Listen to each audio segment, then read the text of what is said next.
All right, well, let's head back to Chicago, NewsNation's headquarters. Chicago's mayor exploring the possibility of city-owned grocery stores in some Windy City neighborhoods. Mayor Brandon Johnson believes this will provide relief for communities without quality grocery stores living in those so-called food deserts. The stores would be funded with grant money, not just local taxes, but keep in mind, many private store chains, think Whole Foods, think Walmart, have moved out of some areas in the city, claiming there's just not enough profitability. In addition to a loss of money, some of the now closed locations also did have to deal with an uptick in crime. So here to discuss, anchor and investigative reporter Ben Bradley from our Chicago affiliate. Ben, great to see you.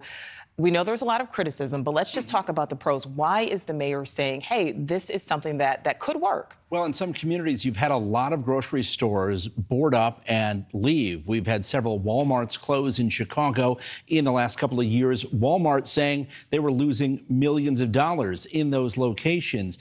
You have 6 grocery stores that have closed on the city's south and west side just in the last 2 years. So in some communities, the choice for people without a car, without access to good mass transit, is to buy your groceries at a convenience store, which of course lacks, a lot of vegetables, lacks a lot of healthy food, and is also oftentimes more expensive. Yeah, and we're talking about communities on the south, the west side. Those are communities populated with a lot of people of color, people saying, hey, we need grocery stores in these areas.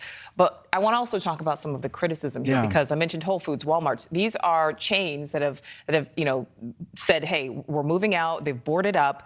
So there's skepticism that a government-run store is going to be successful if these private companies can't do it. And their skepticism is well placed. The National Review wrote an article that talked about, well, hey, if Chicago's not doing a good job at solving crime, if Chicago's not doing a good job with its pension debt, Chicago can't even balance its budget at this point. The forecast for the next fiscal year has about a $500 million hole in it.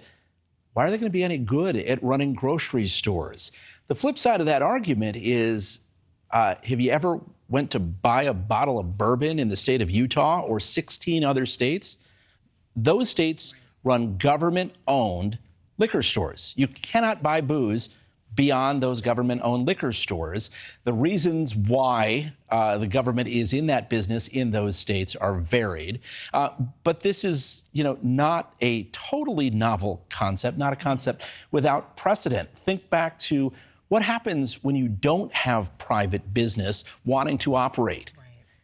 That's how you have community hospitals operating. The government says, hey, this is an essential service, we're going to provide it. In this case, they're saying, hey, grocery stores are an essential service. We have food deserts in the city.